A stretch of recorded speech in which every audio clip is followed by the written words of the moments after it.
Chicago, Illinois, USA today, where it's a gorgeous day outside. Maybe one or two little clouds here and there, but 80 some odd degrees or low 80s and no humidity. It's just gorgeous. We always say that summer is all forgiving in Chicago because Chicago's winter, for our friends in the Middle East, can be really quite cold. Minus 10 Fahrenheit. Do the calculations on Celsius, it gets cold here. So good afternoon, good evening to our friends in the West Coast. Good morning. Welcome to NFCA's webinar series. Today's program is on the NFCA Contractor Accreditation Program, an update also on the NFCA UL Qualified SFRM program. We've got Mark St. Onge and likely also Ruben Sandoval joining us. And then Joe Cavaletta joins us from Martin Brothers to talk about the Award of Excellence program and the project that his company did to win be one of the winners of the Award of Excellence at the NFCA's annual Week of Learning. So let's get rolling with today's program. I already introduced our speakers, got some great people that are going to be here.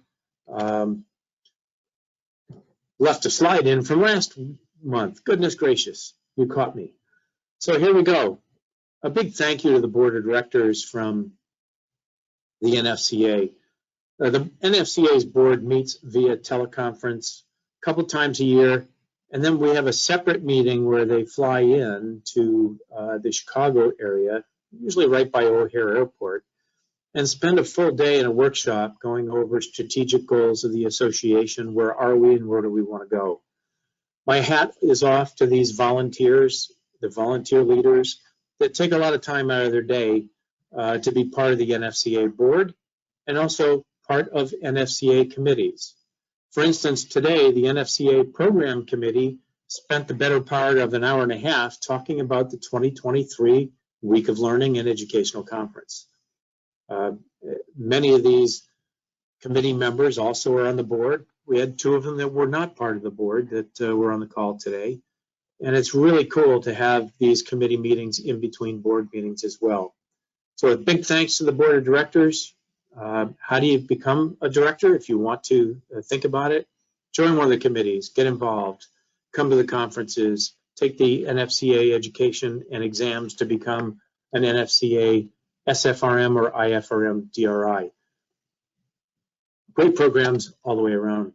And don't miss next year's Week of Learning. Mark your calendars for sometime around late March, late April, sometime in that time frame. Give us another 30 days and we'll have the date nailed down once we have the hotel nailed down, kind of like a wedding. You don't get anything until you've got the venues all nailed down as far as the date goes. Big thanks again to our sponsors from the Week of Learning that we had in Mesa, Arizona, Tempe, Arizona. We had a great time. We had a great conference and really appreciate our sponsors that support the association. Your NFCA Handbook of Fireproofing Knowledge is getting accepted all over the place. Many contractor members have bought it, and we've circulated several for free to the authorities having jurisdiction, and then architects and engineers with design firms who really want to learn deep knowledge in fireproofing. NFCA members, big discount, $500 discount on it from the list price, non-member price. The safety book is inside it, and it's also the study guide for the NFCA's fireproofing exams that take place either live or virtual. We'll probably do a virtual exam sometime later this summer and for sure in November. We've had a call for having the exams come out sooner than later. So, maybe we'll do something in August. If your company is interested in putting people through the education and exams, email info@nfca-online.org and we'll get you ready, get you signed up, get you into it. Once we have the interest and know that you want to take that exam and get the education going, we can certainly fire things up. But the education exams is for inspection agency personnel and then also contractor personnel who are looking to become DRIs at their companies. We've got quite a large group out of our membership that is currently accredited by the NFCA. over half the companies at the NFCA are accredited in either SFRM, sprayed fire-resistant materials, intumescent fire-resistant materials, or both. And it's really nice to see. We should be introducing our board and wrap program later this year, early next year. We just have to get going and write that program and be all set. You're going to hear a little bit later on from Ruben and Mark about the UL Qualified Fireproofing Contractor Program. We work together, Ruben Sandoval and I, along with our accreditation committee at the NFCA, to make sure that this program reflects what's needed in the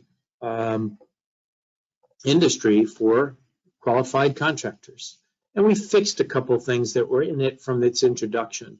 It was introduced originally in 2007, but had a couple of those problems that were in the program that really stopped people from moving forward quickly. We've relaunched the program right in the middle of COVID, obviously, as you can see, and it's really got some great advantages for contracting companies to separate themselves from other companies, as does the NFCA's Contractor Accreditation Program, which is part of the UL Contractor Program. Not really part of, it's required to pass the exam, the NFCA fireproofing exam, in order to move forward to become declared as a DRI in that UL Contractor Program.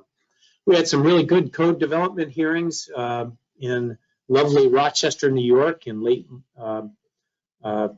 March.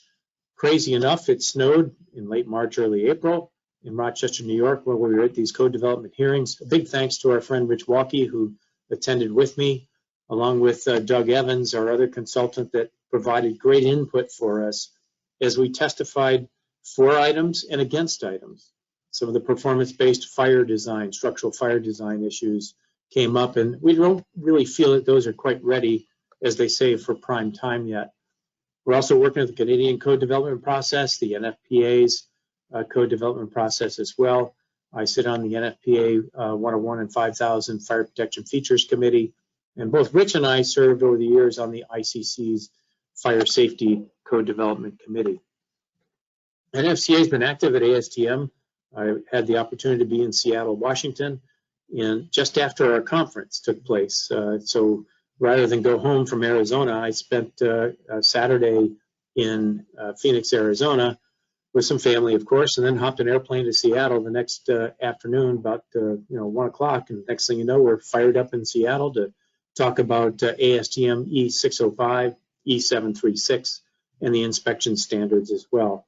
A lot of good stuff going on there. Also some action going on at the UL and ULC, UL Canada's standards technical panels. I participate in both of those, provide ballots on behalf of the association and the industry to make sure that standards reflect what happens in the real world. We're always having conversations with our friends at the American Iron and Steel Institute, the American Institute of Steel Construction, whether it's Charlie Carter, the president of AISI, Jonathan Humble, who's their code person at the American Institute of Iron and Steel Institute. Always having conversations with them. Our webinars are well received. As you know, we've got a large number of people that have hopped on this one. And I've been working on getting the word out about fireproofing. AWCI's Construction Dimensions has had an article from NFCA, Life Safety Digest has. And watch for more in the next 6 months as we take a couple of these articles, retool them, and get them out to the various press organizations. So what does the NFCA do? Why is it that most important, why do we need your dues dollars? We need them to do what we do every day. Participate at the code development hearings to make sure the fireproofing industry is represented front and center. I'll tell you that if I wasn't at the last ICC code development hearings, a comment would have been caught.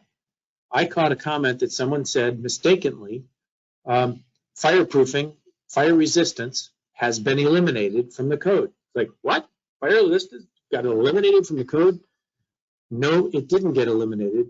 My friend that put that code proposal forward really meant to say the word fire resistance has been substituted by the word fire safety in the 104.11 section of the building code, where it looks at equivalencies.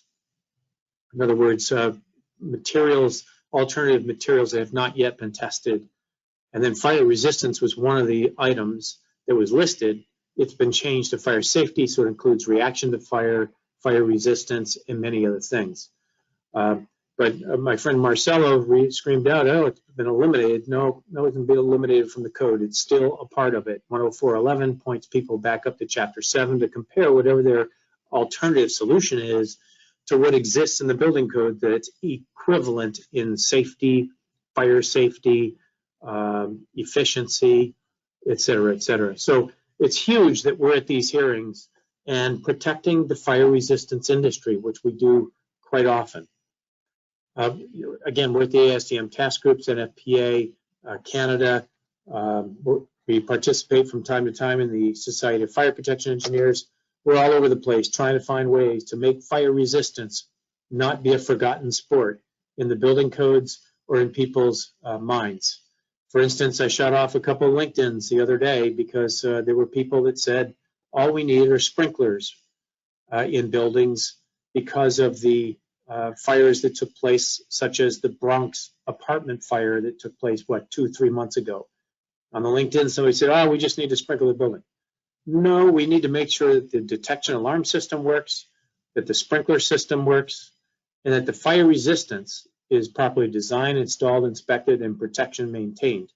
Protection is all fire resistance. Fire doors, close them, and latch them. Make sure there's adequate stairways, more than one. And have them remote if it's required, as such in the 420-foot high above lowest fire department access building. But one thing we've done is post on the website, new for 22. We had it last year, but we updated it. Rich Walke and I, Rich drove the bus basically on this one, did a really nice job. And it's to teach the people that don't know about fire resistance about structural fire resistance. It's a recording that's free. If you want to educate a general contractor, building official, code official, fire marshal, building owner, manager, architect, specifier, just send them to this spot. Click, and guess what? A full hour-and-a-half worth of fire resistance in buildings. Our next move probably is for Rich and I to take that program, break it into 3 pieces, and then maybe add some more pictures to it. It's a great resource, great to have. Joe's going to talk about the Award of Excellence. We'll be doing this again probably in 2023. Watch the website for it. So those that are members, thank you. We appreciate your membership and appreciate having you as part of the NFCA. It's your dues that allow us to represent the industry at ASTM, at ICC, at NFPA, at the National Building Code of Canada, at the ULC, at UL's standard technical panels, and a lot more. We really need you, and we need your friends. If your friends aren't signed up as members, you see them on a project site or a project and you know that they're not a member, twist their arm, grab a credit card, and call Kristen at NFCA, or email Kristen with a credit card number. Because the more people we have on board here at NFCA, the stronger our voice is with all those other organizations, and the more revenue we have to be able to promote this industry as equally important as the sprinkler industry. So a big thank you to those who are members, and those that aren't members. We certainly hope you'll join up with us and become part of the NFCA as fast as you can. So let's talk about the contractor accreditation program and get rolling on today's program. What we're going to do is I'll cover the NFCA program. Ruben and Mark are going to cover the UL program. We'll have some questions and answers at that point, but if you've got questions, we're watching this chat box over here, keeping an eye on it. Type away with any questions that you might have or comments as well, places we might go, code development we might want to do, or just acknowledging that you're there. Be great to see a couple of those posts. So let's talk about the NFCA Contractor Accreditation Program. And by the way, these webinars, those that are accredited contractors, you can use these webinars for your continuing education learning units. Just submit them in with your every 3 years over to our office here. Kristen and Tracy will tabulate and make sure you're all set.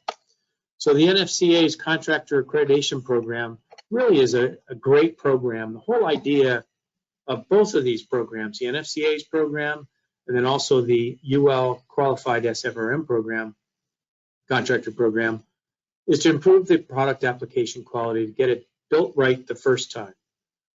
The reliability of installed product relies on installation, inspection, which is currently in the International Building Code and also in the NFPA codes, by standards, ASTM E605, E736, and then other standards that are out there in the world as well, such as, you've got the AWCI 12A and B. The B is listed in the building code for intumescent fire-resistant materials. But what we're trying to do is get the products installed right the first time, inspected, and then maintain protection. The design is all the tested and listed systems and the work that the manufacturers have done at UL, Intertech, or other fire testing laboratories to make sure that the fire resistance products perform as expected, so we can compare one product to the next as to whether or not it provides the same protection as the other product. There's many companies that are new entrants to this marketplace, new manufacturers, and some have not invested in the testing yet. Instead, they're using engineering judgments to work their way in. The typical engineering judgment rule is that if somebody has a tested and listed assembly for a certain column, beam, horizontal assembly, then use that tested system first and think about engineering judgment later. The alternatives are just that. They're alternatives to items that might not be proven in the marketplace yet. Fireproofing has been proven over decades and decades and decades. So we want to improve the product application quality so it can be inspected easily and maintained throughout the life cycle of the building. How do we do that? Build it properly in accordance with the manufacturer's instructions and the listings. Those are the two things that are in the International Building Code currently to construct fireproofing. It's constructed this way, and then if you go over to Chapter 17 of the International Building Code, inspection is performed in accordance with the listing and the manufacturer's installation instructions. And it's also to improve the contractor's personnel, their knowledge of installed fireproofing, of fireproofing operations, documentation, listed designs, the testing that goes into UL 263, the difference between that and the UL 1709, which would be the hydrocarbon fire type fire test. There's a lot there to know, and the NFCA contractor program uses knowledge to try to help with the installation quality. In order to become accredited, the classroom installation and training is required on fireproofing installation, on systems designs, on UL's directories, the UL Product IQ, on building codes, on standards, and also on the NFCA's 100, 200, 300, and 400 standards. And our scope of this program is really to accredited contractors to the SFRM or IFRM. Know what we call this thing called intumescent fire-resistant material. You'll see in the LinkedIn and all kinds of other places names such as intumescent paints, intumescent coatings, whatever it might be. But guess what? As of the 2024 International Building Code, that's the name of the products that we are talking about. Intumescent fire-resistive materials. And the reason is because these are tested and listed systems to be installed in accordance with the manufacturer's instructions. They're not paints. They're not coatings. That has a different mindset around it. When you say paint or coating, I'm thinking, okay, how thin can we get it? Do we get closer? What thickness do we do? As soon as I start thinking fire-resistant material, I'm thinking, okay, where is the listing that tells me the appropriate thickness, the right primer, the possible top coats, all the details that come with a fire-resistant material. It's not a coating, it's a fire-resistant material. So we changed the name of it in the International Building Code, eliminated a definition for mastics, combined it all into one definition. Look for that in 2024 International Building Code. Back to the program. The program, the contractor accreditation program, establishes procedures that the contractor has to go through to establish a person as a designated responsible individual. They have to demonstrate competency in the knowledge of the NFCA's handbook of accepted fireproofing knowledge in SFRM or IFRM or both. The contractor that meets the requirements of becoming an accredited contractor gets listed at the NFCA-online.org website in a separate spot. They also get the seal logo, if you will, of the NFCA accredited contractor for SFRM and or for the IFRM. It's well recognized. It's something contractors use to separate themselves from other contractors that are not accredited. The accreditation is based on verification that the contractor's DRI has been involved in the installation of the fireproofing products for a minimum of 2 years, that they've passed the NFCA's fireproofing exams at an 80% score or better based on the NFCA's Handbook of Accepted Fireproofing Knowledge. The DRI, once they become and pass the exam, and once the contractor pays a fee, a small $500 fee, they're then required to earn continuing education, 10 hours per year or 30 hours every 3 years. So it means that the contractor could do 5 hours 1 year and wait a year and a half and do 25 hours the third year. Doesn't matter how they get there, just get those 30 hours in 3 years and get those continuing education credits through attending NFCA's annual week of learning. Attend that for 3 years, you're pretty much done. Or hit these webinars in addition to going to the conferences and other webinars that might be available, educational webinars that might be available that are related to our industry. If the person doesn't keep their continuing education, their CEUs, they can retake the exam every 3 years. Another piece of the NFCA contractor program is that there's got to be a signed certificate from each of the suppliers being used that the contractor personnel have completed some training in the installation of their products. Alternatively, so they don't need one certificate from every single manufacturer, alternatively they can have one that's generic on the materials, the type of materials that were installed, IFRM, SFRM, boards and wraps, or others. Every contractor has to employ at least one DRI, and there's got to be at least one DRI in each contractor office location. Office location would be a branch or other individual location where the contractor does business, has a physical location. A single DRI, let's say the company doesn't have a branch office location and only one DRI, but they travel nationally, as long as that DRI has direct responsibility for those crews, they can use that person as the DRI across many states. If the DRI ceases employment, you got about 4 months to find another DRI. Or a lot of companies have just said, we're going to have people pass, more than one person pass the fireproofing exam. Some companies have gone as far as to have 20 to 30 of their people take the NFCA education, take the exams, and pass at every level. Management level, estimators, project managers, and then field personnel down to the foreman level have been taking the NFCA's education exams.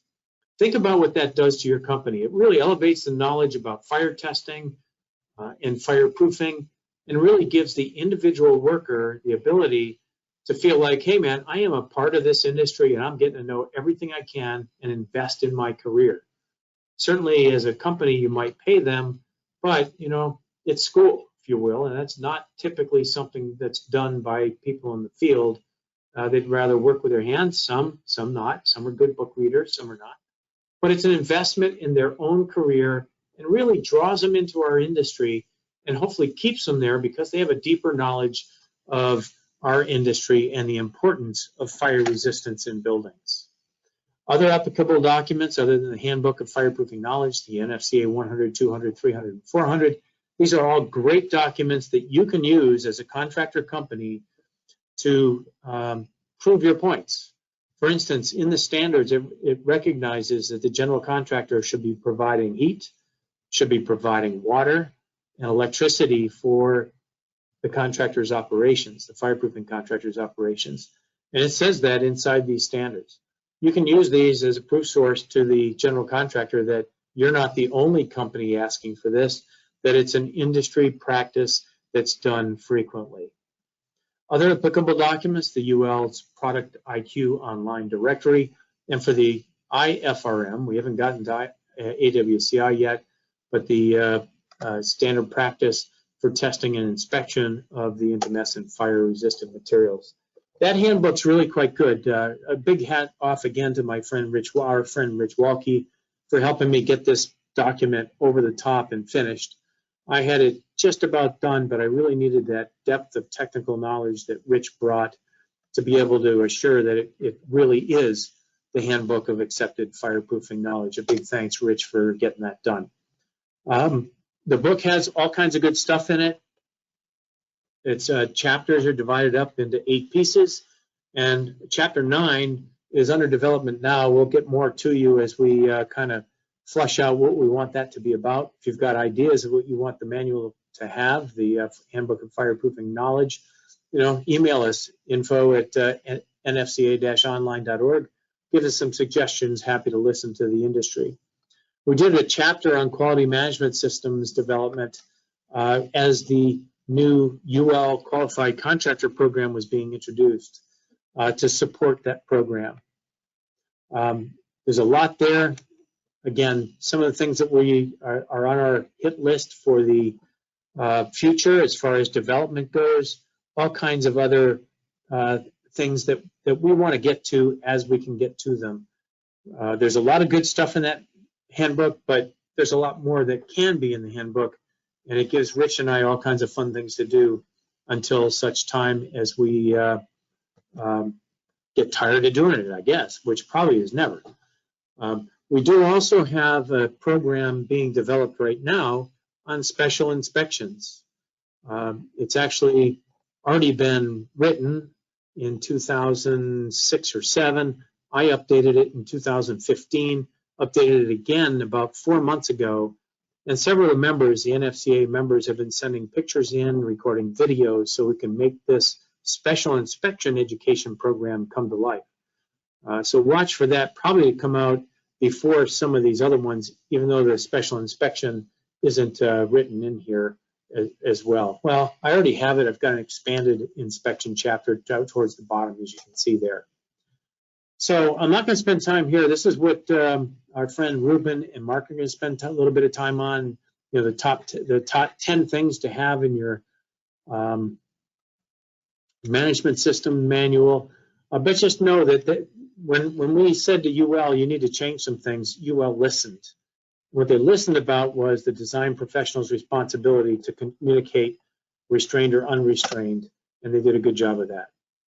So remember, 80% pass the NFCA fireproofing exam at 80% or better, and then maintain CEUs for the DRI as well. We've already talked about some of that, and I think what we'd rather do now is turn the slides over to Ruben Sandoval and Mark St. Ange. Mark and Ruben, which one of you guys wants to drive the bus? Give it to Mark. Bill. Mark, you get the slides? Okay. I'm going to make Mark the presenter, and here it comes. So while Mark's getting set up there, a big thanks for listening on the Contractor Accreditation Program. Know that it's the first step to getting yourself UL qualified. And I think it's a great program. I think it's great that these two programs are working together. And Mark and Ruben, the floor is yours. Drive the bus. Welcome. Bill, if I show the presentation there on the screen, it's not, I can't see the. Hold on, let me take a quick look. You're showing presenter view. Yeah, you're showing presenter view right now. So if you can maybe change your display settings to the different screen. I'm not sure. Yeah, go to the top mark where it says display settings and then switch them right there in the presenter view. Yep, just 1 second.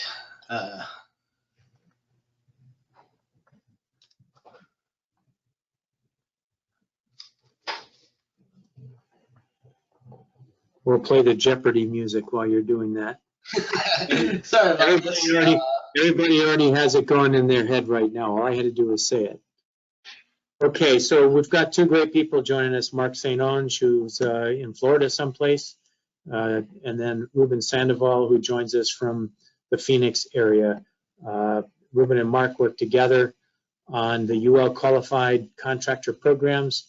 I've been working with Ruben for about, I don't know, 5, 6, 7 years, whatever it was. And he's done a great job with the program, actually, building great pieces to it, making some fine tweaks to it so it works for the contractors and works for the end user. So Ruben, the floor is yours. And Mark, I'll turn off my camera and let you drive the bus. Thanks. Perfect. Thanks, Bill.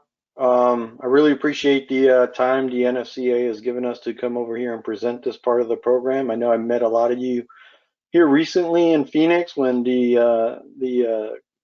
all the contractors were in for the annual show. As Bill mentioned, you know, Mark St. Ange is also an important team player here with us here at UL, and is someone who is really heading the day-to-day operations with me and helping these programs achieve the level of success that they've been achieving. So without further ado, I'm gonna push the slides forward, Mark, if we can, and introduce myself. And for those of you that don't know me, my name is Ruben Sandoval.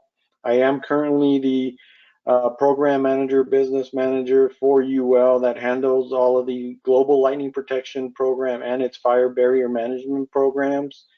I've been with UL for over 22 years.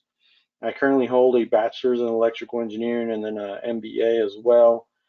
And I think a lot of you have heard from me. I've done this presentation a couple times. I really want to give this opportunity to Mark and hand the reins over to Mark to do this presentation today. And I'll be here at the end to answer any questions. So Mark, it's all yours. Thanks, boss.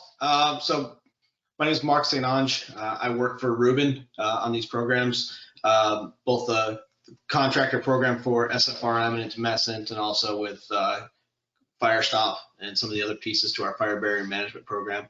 I also work with the special inspection team.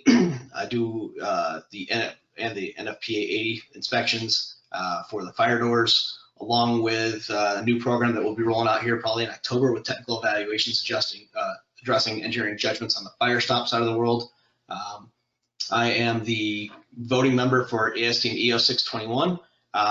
We do have one of our engineers that looks at the engineering side of stuff, and I do the field-based inspections portion there. And I also do the majority of our ASJ training and presentations from our side of the house. We do have a regulatory affairs division that does a lot of stuff additionally, but from our side, we do quite a bit from our program level here.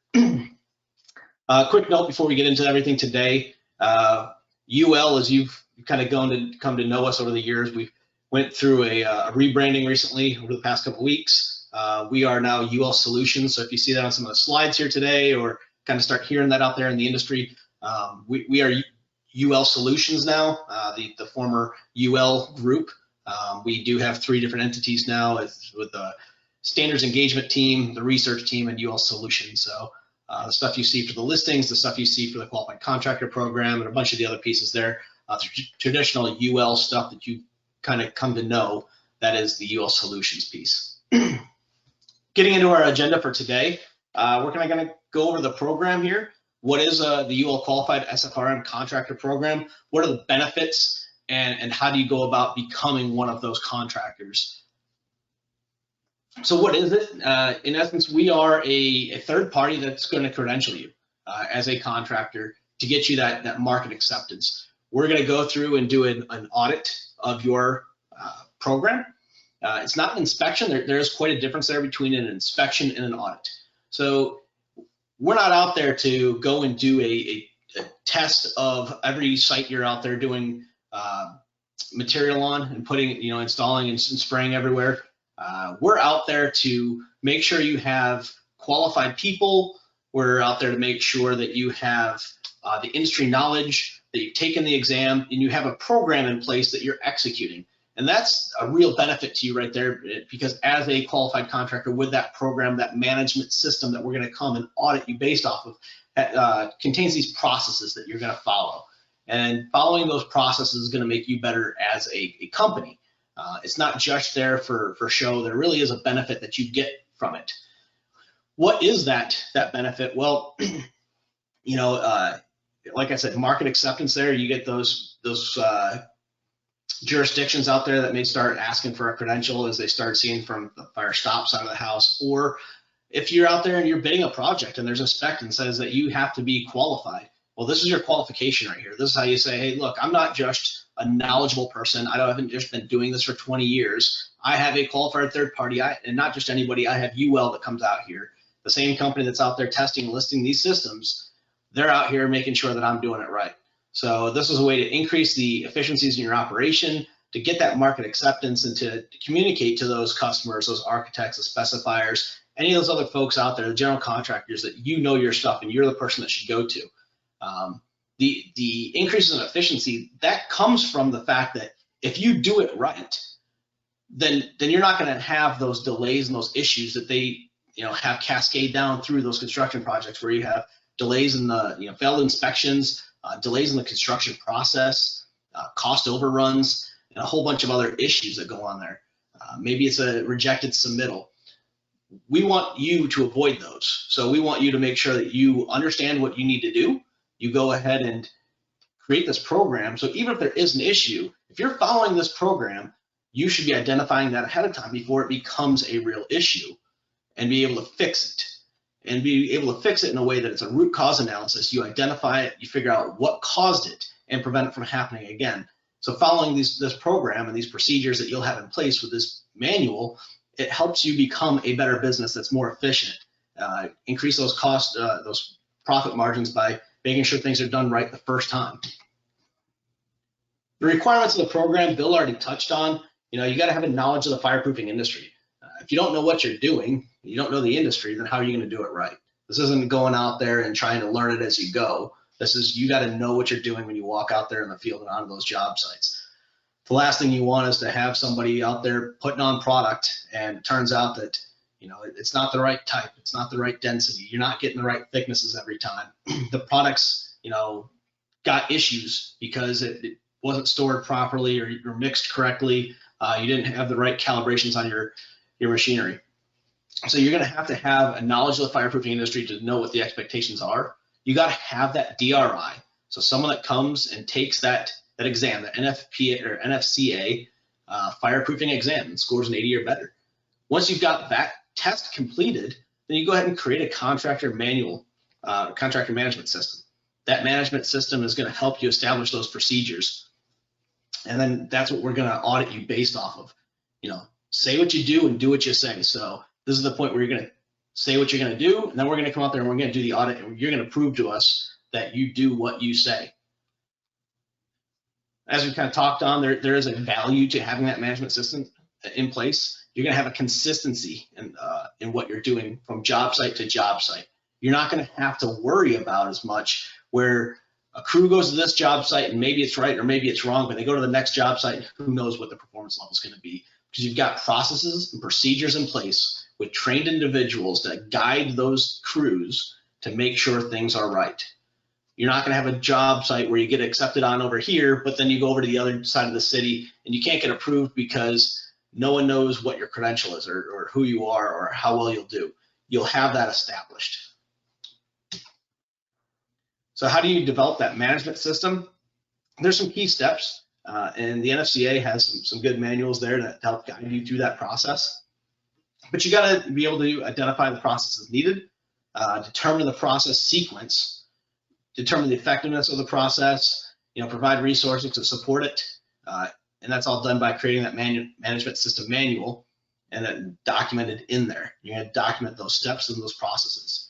You got to maintain control of your outsources, material, personnel. You got to monitor and measure the analysis and analyze the continual improvement process. That's going out there to those job sites and doing your internal QC and documenting that.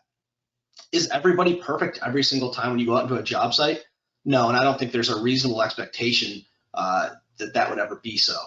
You're going to go out to these job sites, and are you going to have an issue here and there? Yes, and you're going to document it. You're going to figure out why it happened, and you're going to put up, what process or procedure do we need to tweak a little bit to make sure that moving forward we don't have this happen again, and we maintain our consistency at an even better level. So you're getting this continuous improvement every time you go out to a job site. Are you going to find a problem every time? Well, hopefully not there. But will you find a problem here and there? Yes, and it's not something we're going to beat you up for. We're not there to say, oh, you had a problem here. No, it's actually good to see that someone identified an issue here and there and was able to work through the process and find a way to improve their procedures and fix it so it doesn't happen again. We probably have more questions when we go out to a contractor and they say, I've never had a problem, I've never had a failure, I've never had an issue. It's probably more often where I'm going to have a question as to, are you really executing your program, or are you just pencil whipping something? We do have 10 elements to our management system. These 10 elements you can see on your screen. These are what the basics of your management system should include. And it's not just a statement there where you put together a management system manual, and it's got 10 pages or 2 pages, and you say, number 5, inspection and testing. Yes, we inspect and test our stuff. Now, it's what you do and how do you do it, and where or how could we come out and determine via objective evidence that you are doing it, you're doing it correctly, and you're maintaining those records. So there's more to it than that's just a basic blanket statement saying, yes, we will do this. There's an effort put into making these management system manuals, and we see different quality of them coming through, but ultimately, you know, there's an expectation of a certain quality coming in to join the program. So you have to have these 10 elements thoroughly encompassed with some background to them. Not just, yes, we do this. It's, yeah, we procure SFRM materials. We procure them through these sources. We make sure that when they come in, that we get the right ones. We're making sure that the materials that we procure are intended for this type of project or this type of application as needed. We're making sure that when they come in, they're stored appropriately per any kind of requirements that come from the manufacturers themselves for storage, for handling. Any kind of expiration dates are documented, and we make sure that material coming in isn't already expired. You're going to make sure that those materials that you're getting don't have issues, and you're going to evaluate your suppliers. Are they not able to procure the correct materials and send them over to you? And then you've got issues where you ordered product A, but they substituted something for you without you knowing. And now you've got an issue going to a job site. So you got to go through each of these steps, and we'll really break it down. And so once you get this stuff broken down in your manual and you have these processes established, this is going to help you out so you have a process flow and you get better consistency. And when we come out to do that audit, what can you expect? Well, we're going to do a audit at your office of your quality management system. Ahead of time, we're going to ask you to send that management system to us. We'll review it. And then when we show up, we'll already have our questions that we want to ask. And we want you to show us, hey, I see you documented this here, and this is what you do. Can you show me that you do that? You know, it says here that you have trained staff and you train them, make sure they're trained because you do this. All right, show us proof that you've been doing this. All right, let's ask for a random employee's records and say, hey, could you show us this person's records and show us their record of this and that you're maintaining that? So we're going to ask that, and then we're going to ask to go out to a job site, and we're going to ask you to do some tests in front of us to verify that you do and can and have the materials to do the various quality assurance inspections that you should be doing at your job sites. Can you pull a density test? Can you pull an adhesion cohesion test? Can you measure the thickness and determine if it's correct or not? We're not there to do the special inspection for you. We're there to make sure that you have what you need and you're doing it and you know how to do it. And then you record it and you maintain those records. At the conclusion of your audit, the auditor will complete an audit report. And then, as long as you successfully pass it, we'll fill out a certificate. It will be sent to you as the customer. So you'll have your audit report and your certificate from UL, and which will also be posted on the UL Product IQ directory under the Authorized Service Providers drop-down tab. So you'll be listed as a company on Product IQ. And you'll be able to show those certificates to those specifiers, to those architects, those engineers, those GCs, to prove that you are qualified and that we've verified it for you. These certificates are sent per qualified location. So if you have multiple locations, you'd get one for each one would get its own certificate going to you, as long as they're all qualified. So if you would like to come on board to this program, you can always reach out to myself or to Ruben Sandoval via either our direct emails. We can give you our cell phone numbers and ask any questions you want. This isn't just a questions@ul.com. This email is coming to myself or to Ruben. Ruben's my boss, so give me the opportunity to answer your questions. If you don't like my answer, if I'm not getting back to you, right there's my boss's email, so you can forward all your complaints to him, and trust me, I'm sure you'll get something back at that point. But please feel free to reach out to us with your questions. We would love to work with you and to get through this stuff with you. Trying to get through the next slide. I just can't advance it apparently. Again, UL's asked us to kind of get you all a little bit better informed on, we are now 3 different organizations, still the same company. We are the UL Solution side of the house. When you start seeing that out there, just remember, same company, slightly different logo, slightly different name, but still bringing the same quality to you, still trying to help you grow and be better yourselves. So if we got any questions, we'd love to answer those. Mark, not seeing any questions come in. I've got one. Is this UL program similar to an ISO 9000 that the manufacturers would have for their manufacturing processes, but maybe changed to reflect how is it? I would say it's closer to ISO 17021. Okay. So it's a quality management system based audit. So it'd be ISO 17021 for the quality management system side. Okay.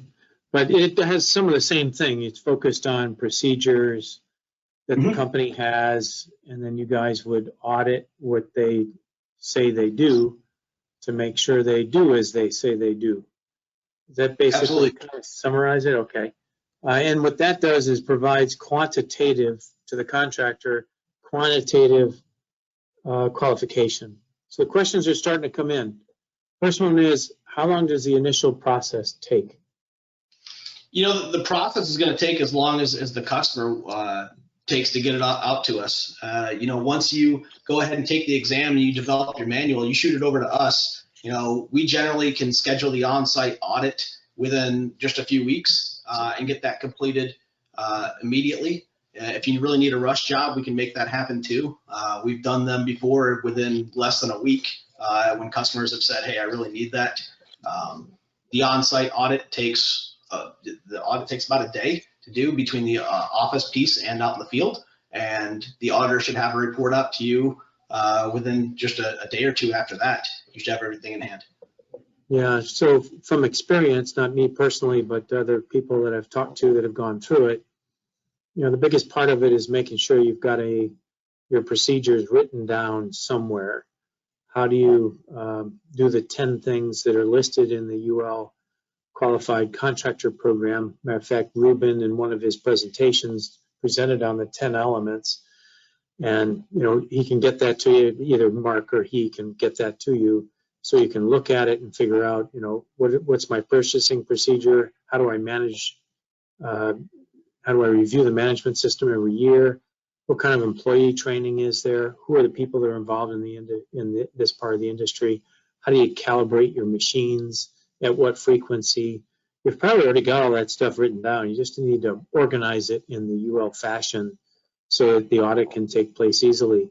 And Mark and Ruben are really good. If you send them a draft of your management system manual, they'll say, oh, yeah, you look like you're on the right track, or maybe you ought to think about changing this, and this. And what's cool is both Mark and Ruben are schooled in this enough where they can look at your manual once and not have to come back to you 15 times with 15 different things, unless, of course, you make 15 different errors, and then they will come back to you that many times. Yeah, so Next one of the question important comes up. I'm sorry, go ahead, Ruben. Go ahead. I was just going to add something. I'd say one of the most important things is that the requirements are on the website. So if you just go to Google, type in UL SFRM Contractor Program, you can go directly to the website. You'll be able to see the program requirements there for any time for anybody to review. And like you mentioned, right, if you provide us a copy of that quality management system, we will help you and we will walk you through that process as well. Yeah, absolutely. And if you want to, we've also posted for convenience the UL program right here at the NFCA under the accreditations tab. We've got a whole spot here for the UL Qualified Contractor Program. Additionally, going to the member list, we also post are SFRM and IFRM accredited NFCA contractors. And there's a spot here for UL qualified contractors as well. And there's a couple of them that have gotten themselves accredited already. And more are in the pipeline from what we understand. So we're a good program, and I think it'll take off over the next couple of years. Further questions? Going once. Looking at the question box. Looking at the chat box. Going twice. Yeah, just reach out if you got questions. You don't feel like answering them here. Just reach out to us, and we'll have those conversations. We'll walk you through it. Absolutely. It's not as painful a process as some people think it's going to be. Yeah, happy to help. This is what we're here for. This is what we get paid for. We want to make sure we give everybody the best experience possible, and that we give you the help that you need to bring your program into play to get this credential. So look forward to hearing from you all. So the next question is, how long does, let's see, where is it? What's the cost to have UL come out and perform the audit? Sorry about that. So the cost is $5,000 right now. That would be your initial assessment fee. That fee covers everything from the review of your manual to the audit to time spent bouncing questions back and forth, the certification process, being listed in our product IQ. It pretty much covers everything. Our expenses to go out there. There's no hidden fees. You pay the $5,000. That covers everything. And then what about the annual renewal fee there, Ruben? Yeah, so that certificate will be good for, say you get your audit done today, it expires the following year. You'll have that annual recertification audit the following year, and that cost is $3,500 a year moving forward.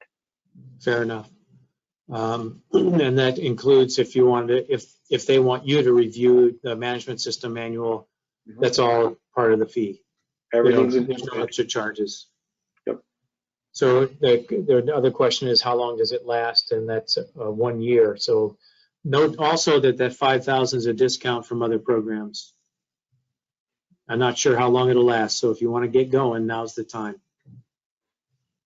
Okay, looking for further questions. Questions going once, questions going twice, 3 times, all good. So Joe Colavita, why don't you turn on your microphone there, and want me to drive the bus for your slides, or would you like me to give you the screen so you can drive the bus? I can do it. All right, here comes. So a big thanks to Ruben Sandoval and Mark St. Ange. Really appreciate you guys taking time out of your schedule to talk about the UL Qualified Contractor Program. We'll do something like this again with them later in the year, probably sometime in October-ish. Give them a little bit more time to talk about specifically the 10 elements needed to become a UL Qualified Contractor. Okay, Joe, it looks like you've got your slides up and running. So I'm going to introduce Joe Colavita from Martin Brothers Fireproofing, one of the Award of Excellence winners.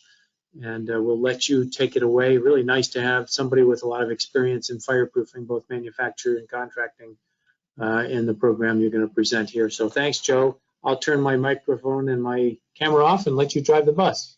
Okay, thanks, Bill. I really appreciate you having us here today and letting us talk about this special project we are almost complete with.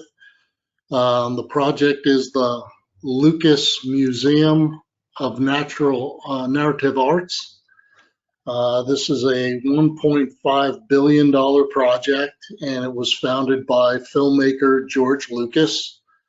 When the project is complete, it'll have over 80,000 square feet of exhibit space, 2 theaters, and multiple classrooms. And within the museum, there will be art collections that will consist of the history of narrative arts, the art of cinema, and digital art. And the exhibits will have everything from fine arts to comic arts and a variety of movie props. So there'll be quite a bit to see at this very special museum.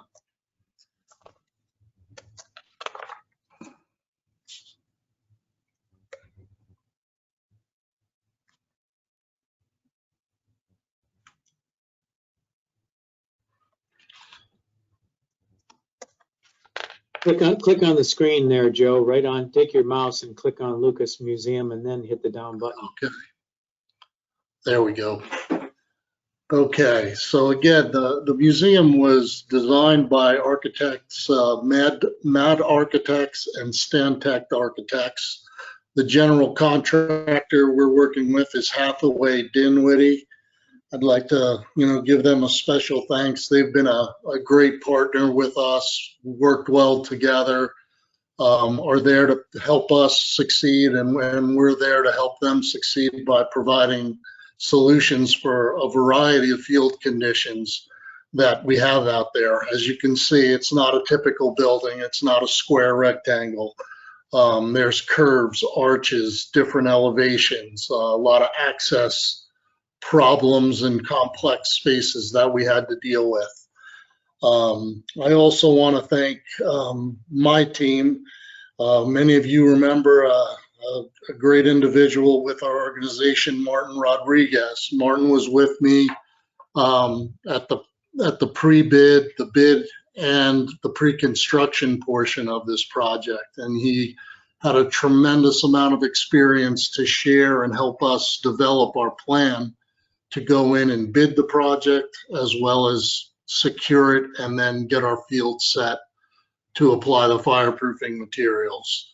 Martin also brought along Jose Flores, our project foreman, and Martin shared that experience and knowledge with Jose. And we've been fortunate enough, even though Martin moved on to a new company in different position, Jose has been able to pick up the ball and keep our knowledge and expertise consistent out there, which is a big requirement with the owner and Hathaway Dinwiddie.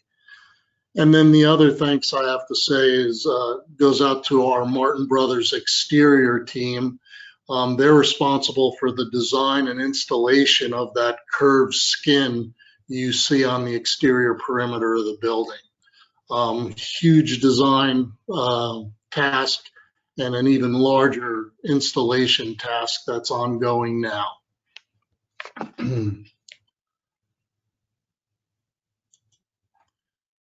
There was 11,260 tons of steel. I'd have to say most of it fireproofed. The steel sizes range from typical wide flange beams and columns and floor deck all the way to non-typical shape built-up beams, columns, and arches. You can see here on the two photos that we've taken here, these are pretty standard. Your columns, your brace framing, and off to the right, your floor beams from both primary and secondary. This building was type 1A construction, so we had 3-hour primary beams and columns, 2-hour secondaries. And these shapes and sizes created a lot of calculations and double checking with both the manufacturer and the structural engineers on the project to verify that we were calculating the right W/Ds and we were providing the correct thicknesses. So it was a very time-consuming and very tedious task getting shop drawings and all our approvals in place. And I'd have to say this was probably the most scrutinized set of shop drawings I've ever done. We had at least 5 to 6 different revisions going back and forth. The project was broken up into 3 zones. It consists of 5 levels plus a garden roof deck.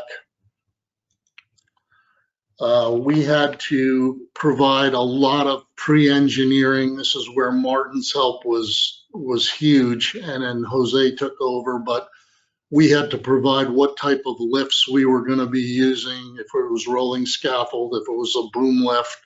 We had to provide all the manufacturer weights and specifications on the forklifts and those lifts. And then it went to the engineers to confirm that the podium and floor areas could hold that weight, as well as all our fireproofing equipment and the material itself, which we were probably carrying between 3 to 4 truckloads in areas every week. This is a picture of our pre-setup. This is the area one of the areas that Hathaway Dinwiddie gave us as a laydown area as we began. During the course of the project, we had anywhere from 1 to 4 pumps working, and we probably had 2 or 3 littler crews working along the perimeter of the building to maintain the schedule for that exterior skin that was so critical for the schedule. The other big factor that we had to really organize and keep track of was the concrete pours, because each level had different segments. We had to follow the pours and revise and be flexible when some of these pours didn't occur. And then we added in our fireproofing sequences by area. This is one of the level 3 area. This is where we pretty much started the fireproofing, was in level 3. Not a lot of steel down there, but we began from the underbelly of that area. And then we started working our way up. And as you can see, the complexity and the schedule with the pours and everything else that went into it got more and more critical and in depth as we went up the building. So this is the level 4 area. This is level 5. Martin did a lot of work, a lot of this pre-work originally, and then we had to modify as we went along, and whether we had some delays or they accelerated some areas, we then had to react and put crews in multiple areas on different floors in order to keep the schedule. And again, this worked our way up all the way to the roof, and you can see that we had each segmented area with our amount of spray days, and then our field crew also had these type of drawings with the bag counts, so they knew what to budget for the week. Here's a snapshot of the shop drawings. You can see on the right is a full drawing that shows all the primary beams, and on the left it's just a little bit of a snapshot. What we went through as fireproofers typically know, primary beam connected to the columns, secondary beams are not connected to the columns. Well, when we sent our first version of the shop drawings in, they came back and said a bunch of the beams we had considered secondary were in fact primary to the structure. We had to upgrade those to 3-hour ratings. So it was a huge undertaking to redo, recalculate, get new bag counts. Took several months before we got everything finalized, approved, and paid. But this was a real tough design that took us quite a bit of time and effort with a lot of people within the office to put together and then hand off to our field guys so that they could spray to the appropriate thicknesses. The project took 28,000 bags of medium density fireproofing. You can see here some of the arches and the different shapes we had to deal with. There were access areas that we used by platform scaffolding. Some of it was by aerial boom, some of it was by rolling units. You can see here all the different shapes and sizes. Again, we had to encounter a lot of calculations during bid time to make sure we had the right bid count and numbers. And then during the approval process with the inspectors, they had to check us and make sure we had all the appropriate W/Ds and hourly ratings allotted. Field crew, as you can see, did a beautiful job. It's a great spray pattern. Quality control was key. Our sprayers did a phenomenal job, and the whole crew, just the cleanup and everything else they had to do to get the job done. They made the job a success. Project also had around 500 bags of high density fireproofing, exterior exposed along the perimeter of one of the elevations, we had to use an exterior exposed product. We also had some interior grade intumescent. These are some round pipe columns. These will be inside in some of the theater areas where we had to use this material. And we also had several areas that they added intumescent along a glass elevator line. The board fireproofing was interesting, and we did a lot of engineering judgments as well as providing reasoning why we wanted to do this. As you can see, there were some pretty big gaps in between the truss members. With the inspection requirements and our ability not to get inside some of those areas, we proposed using a mineral wool fiber fireproofing board, seal off those openings, and then at the very end at the right, you can see we then sprayed the medium density fireproofing over the top of the mineral fiberboard fireproofing and around the actual truss itself.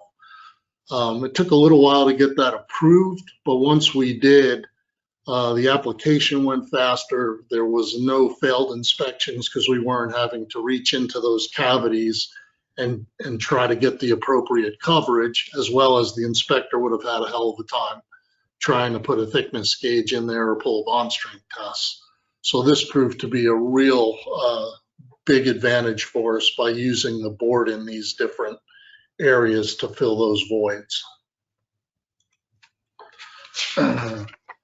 And then again, some of the logistics and application summary items I wanted to bring up. It was a very tight project schedule.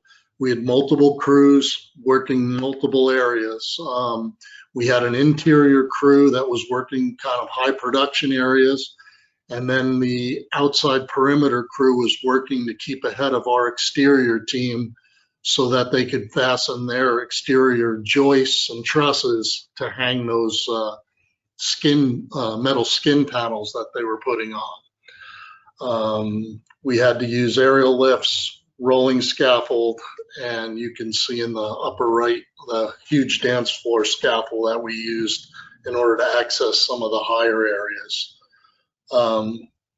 Safety, of course, very important for us and the general contractor. No safety violations, over 17,000 man hours, and this was a while back.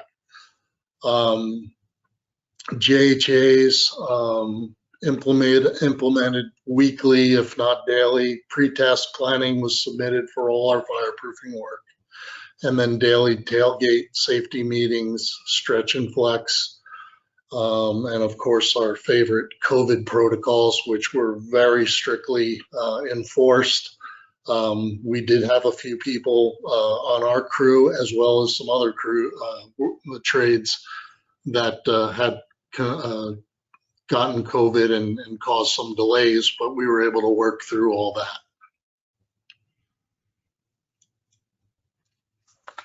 And that really takes us through the project. Again, another little snapshot. You can see just all these different geometric shapes we had to deal with. And again, my thanks to my crew and the other management people that helped put all this together to make it a successful project. And I want to thank Bill for letting us show it off today.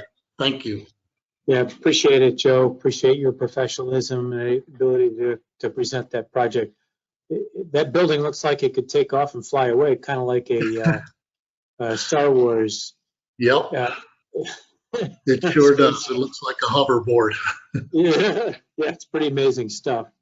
Really appreciate the professionalism that took place and all the work that went there. Questions for Joe from the audience? I see a couple of comments to you, Joe, from a couple of your colleagues and competitors out there in California. They think you did a great job too, as do I. Awesome. So well done there. So questions to Joe from the audience, looking at the chat, looking at the questions. Questions going once. Questions going twice. Questions going 3 times. So far, none. Okay, so no questions for Joe. So let's go back and see if there's further questions for Ruben and for Mark St. Ange. While I'm waiting for people to type in, I'll say a big thank you to the NFCA members again. Your dues make these webinars possible, make the programs possible. The NFCA Contractor Accreditation Program wouldn't exist if we didn't have members, and the UL Qualified Fireproofing Contractor Program wouldn't exist if the NFCA didn't feel it was a way to provide better fireproofing, resulting in better fire and life safety in buildings, which is really what we're after. If it means that the contractors can separate themselves, a marketing advantage, if you will, then why not? But really the idea is make fireproofing installed right the first time so that it works when called upon by fire. We as the association have been working with the International Code Council to work on the inspection side of things too. Over the last 2 code development cycles, we changed the special inspection paragraph so that it states instead of only inspecting after the rough mechanical, electrical, plumbing are in and after the ceiling grid is in. That was what it was in the International Building Code for the last 12 years, was that the inspection is after all that stuff goes in. So think about it. Your company installs 10 floors of fireproofing, and all of a sudden the inspector comes by months after you've demobilized and says, all right, you messed up every bit of it. It wasn't stated as an ongoing inspection in the building code, and somebody could have done it that way, causing the contractor, the fireproofing contractor, all kinds of issues. So the NFCA changed that section of the building code to state that it's an ongoing inspection that takes place during construction, and then a second visual to make sure the fireproofing is still there after the ceiling grid people knocked your fireproofing off, or the MEPs hung their piping and again knocked your fireproofing off. So note that and make sure you've got 2 proposals in. You know, if you're going to throw in patching, great, you can go ahead and do it. But if you want to line item it, now you've got a good excuse because the building code changed. And that's in the 2021 version of the International Building Code, and also in the 2024 version of the International Building Code. Big deal, if you will, in what took place. That could have created some big liability for fireproofing contractors, and your NFCA fixed it and made sure it did not. The other thing we did was, at the International Fire Code, added a section for spray fire-resistant materials. That wasn't there until the NFCA put a code proposal in for the 2024 version of the International Fire Code that states that the annual visual inspection has to take place, that the fireproofing is still there, that it's not been knocked off, that it doesn't have great big monster cracks in it, and that if it has been altered or breached for whatever reason, it needs to be repaired in accordance with the listing and the manufacturer's installation instructions. The NFCA has a whole chapter on patching fireproofing in its Handbook of Accepted Fireproofing Knowledge. And we're trying to make sure that people understand that fireproofing patching is not like patching paint or plaster. It's a fire-resistive assembly that's installed in accordance with the listing and the manufacturer's instructions. That exact thought is now going in the International Fire Code commentary. Why? Because I wrote to Kevin Scott at the ICC, who writes that section, and we built a whole 2 or 3 paragraph section on maintaining fireproofing in existing buildings. Again, none of this stuff exists unless you're a member of the NFCA. To the members, big thank you.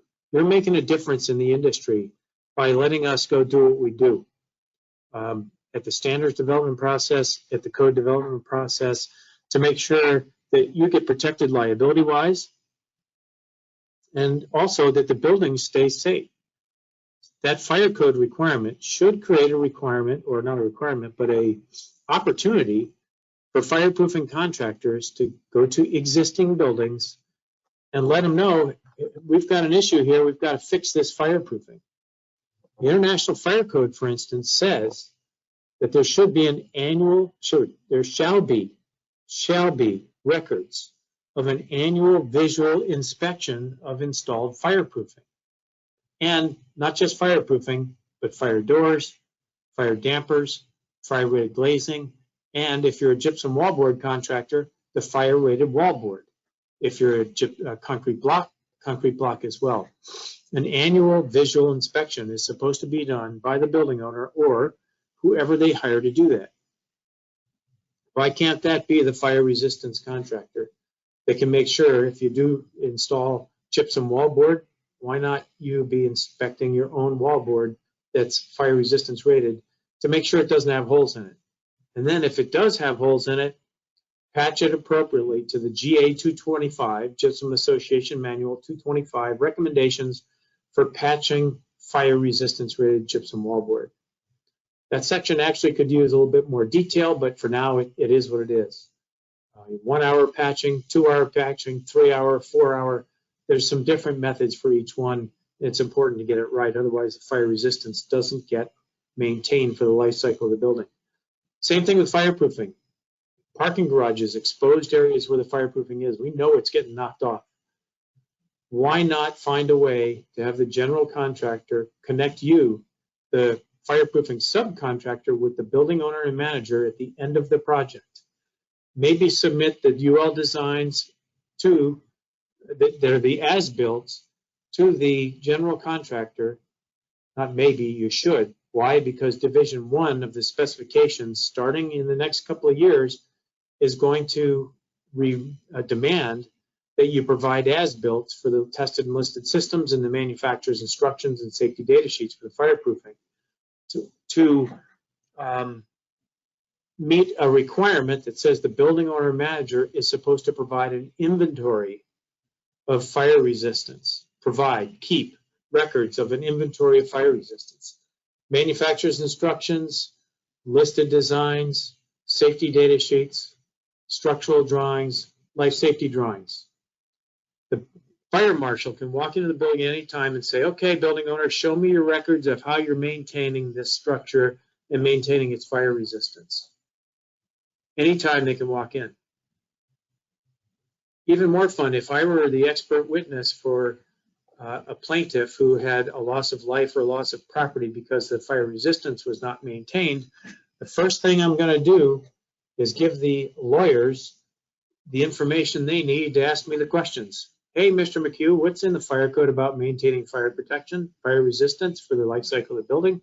Well, let me think. If I go to NFCA 1, go to the International Fire Code, if I go to the United Arab Emirates Fire and Life Safety Code of Practice, if I go to the Saudi Arabia Building Code, the India Building Code, Australia, New Zealand, and the UK, they're all going to say maintain protection as if it was the day it was built, that it's fire resistance rated. Huh, is that right? And then he just says, I rest my case, and next thing you know, the building owner is paying a bunch of money. So if you have clients that are building owners and managers, think about letting them know about this risk that they might not know they have. Because they all know that they've got to maintain their alarms, maintain their sprinkler systems, clean the floors. They might not even know that they're supposed to keep debris away from the fire doors so people can get out. You know, it's one of the #1 violations is blocked exits in various public areas. But why not that be you providing that service to your building owner manager clients? You don't have to jam it down your throat. All you have to do is say, hey guys, take a look. If you don't have a budget for it this year, think about budgeting it for it next year. And we'll come in and make sure your fireproofing structural fire resistance is intact. Just never know when a fire might take place in a building for whatever reason, whether it's just electrical, carelessness, arson, whatever. And the structural fire resistance holds that building up so that the firefighters can go up the stairwells, get to the building's area where it's on fire, and put that fire out. Certainly the sprinkler system might contain the fire or suppress it. It's not designed to extinguish it. That's what the firefighters are for. So think about it that way. There could be an opportunity. Our friend Joe McIlvaney at the NFCA Fireproofing Conference in Tempe, Arizona, gave a hint to the fireproofing contractors. Said maybe you ought to partner up with a sprinkler contractor who's maintaining the fire suppression system every year. Or think about the alarm contractors and maybe follow them around, find out where they're at, and then maybe individually go in, or maybe go in as a partnership, the two of you, and act as a subcontractor to the alarm contractor or a subcontractor to the sprinkler contractor.